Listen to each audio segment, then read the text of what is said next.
Sibak sa pwesto ang isang traffic enforcer matapos makuna ng video na nangongotong sa isang motorista. Pero paalala po ng mga eksperto, may katapat ding parusa sa mga motoristang nagbibigay ng kotong o suhol. Balitang hatid ni Katrina Son, exclusive. Ay dapat mamtanggalan ng trabaho yun para magkaroon ng disiplina. Kung take it. And they should be punished.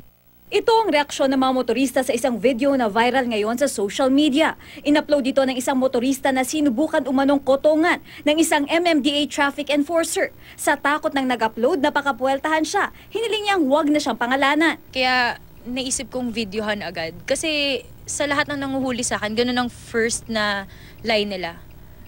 O ma'am, nahuli ka. Ano bang gagawin natin dito?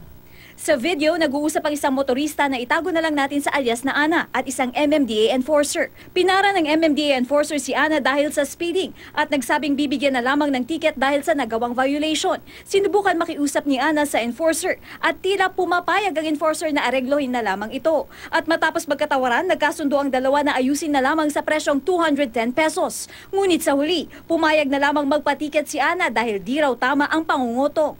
Paano magkakaroon ng pagbabago kung hindi natin sisimulan? Di ba nga nagagalit tayo sa mga ganong klaseng tao? So, wag natin itolerate. We always set an example na pag mayroong nangyaring ganitong mangyayari sa inyo. May disciplinary action kayong katapat. Mahigpit din daw ang MMDA sa ganitong klase ng mga pagkakamali. Katunayan, marami na raw silang nadidisiplina ng mga enforcers at hindi raw nila kinukonsinti ito. Gayunpaman, ay iniimbestigahan pa rin daw nila ang pangyayaring ito. Pinag-aaralan din ng legal namin yung possibility na may liability din yung driver. Although pinag-aaralan pa na talaga yan. Ayon sa abogadong ating nakausap, ang pangungutong at pagbibigay ng kotong o suhol ay may kaparusahan sa batas.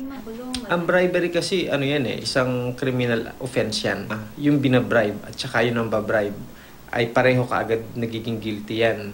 So maliban na lang kung ang isang excuse ng isang nambabribe ay tinakot siya o merong pangamba sa kanyang kasiguridad. Sa nangyari naman daw sa MMDA traffic enforcer at kay Ana, sa tingin ko walang liability yung babae kasi makikita mo sa conversation na sa umpisa pa lang nakikiusap na yung babae na pwede siyang patawarin.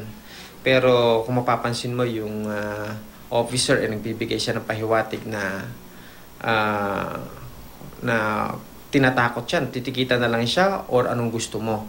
Katrina Son, GMA News.